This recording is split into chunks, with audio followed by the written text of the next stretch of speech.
মা যখন রান্না করতে বলে। এইখান দি যা না রে মা, আজকে একটু রান্নাটা করে দিবি।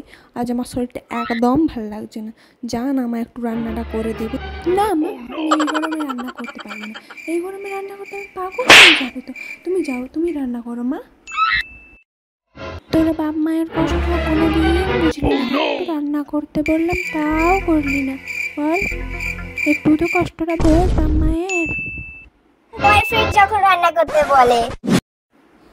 ও, জানু ফোন করেছে। হ্যালো জানু, বলো।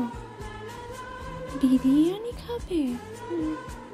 হ্যাঁ, তুমি বলেছো আর আমি রান্না করতে পারবো না? এক্ষুনি রান্না করছি, দিয়ে তোমায় দিয়ে আসছি। হ্যাঁ জানু, love you. A few moments later. আমার বিরিয়ানি রান্না করা হয়ে গেছে, কন্টেনারে ভরেও নিয়েছি। এবার এটা জানুকে দিয়ে আসি, জানু খুব খুশি হবে। এইখান দি এত গরমে তুই রান্না করে ফেললি, তাও আবার বিরিয়ানি। আমি যখন রান্না করতাম না তখন রান্না করলি না, তখন তুই বিরিয়ানি রান্না করে ফেললি। আমি তোর সব চালাকি বুঝি, ফোনে কার সাথে গুজুর গুজুর করে বিরিয়ানি রান্না করা হচ্ছে। এ বাবা, মা তো আমাকে ধরে